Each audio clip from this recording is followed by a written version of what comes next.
Bon, pour la deuxième partie de LibFT, vous devez apprendre à recoder des fonctions, mais qui sont pas dans la librairie. C'est des fonctions additionnelles. Donc, pour cette partie-là, c'est un peu dommage parce que la documentation sur ces fonctions, elle est très pauvre. Vous avez une ligne qui décrit la fonction et son prototype et c'est tout. Donc, servez-vous de ça comme une opportunité pour demander aux autres. Vous allez voir qu'en demandant aux autres, en mode, attends, mais c'est quoi le comportement si on lui passe un pointeur qui vaut nul, un null pointer?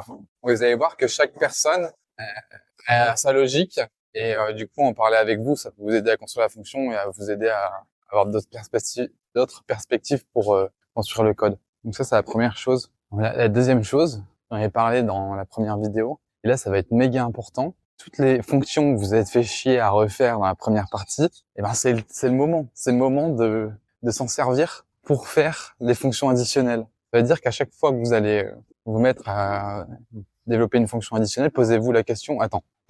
Est-ce que j'ai pas déjà fait une fonction? Parce que là, à ce moment-là, vous avez déjà fait plus de 25 fonctions. Il y en a probablement une qui va être dans la fonction additionnelle. Parce que les fonctions additionnelles sont plus complexes que les fonctions simples de la librairie C. Donc posez-vous la question, attends, j'ai sûrement déjà une fonction qui fait déjà une partie du boulot, et ben essayez de l'incorporer. C'est un exercice qui est intéressant, c'est pas facile, mais plus vous le faites, plus vous allez développer votre compétence de tout simplement savoir utiliser les bons outils pour faire le job. Et c'est ce qu'on vous demande.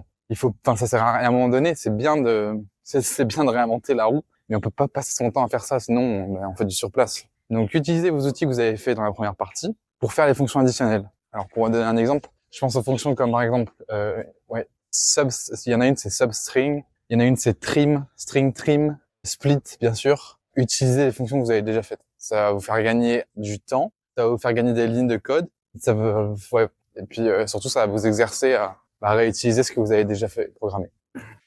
Voilà, et c'est à peu près tout. J'ai pas d'autres choses à dire sur cette partie 2 des fonctions additionnelles. Bon, bien sûr, si vous arrivez jusqu'à split, bon, c'est la fonction en général qui prend le plus de temps, qui est la plus difficile à faire. Mais vous ne vous terrorisez pas avec ça.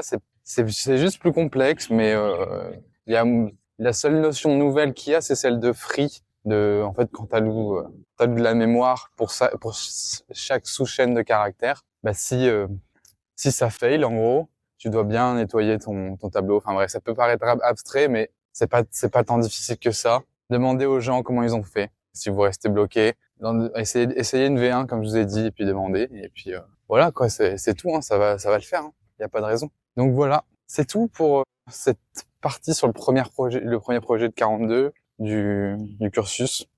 Voilà, on se retrouve pour le débrief du prochain projet. Et je vous dis bonne continuation, bonne programmation. Allez, c'était Rémi. Ciao.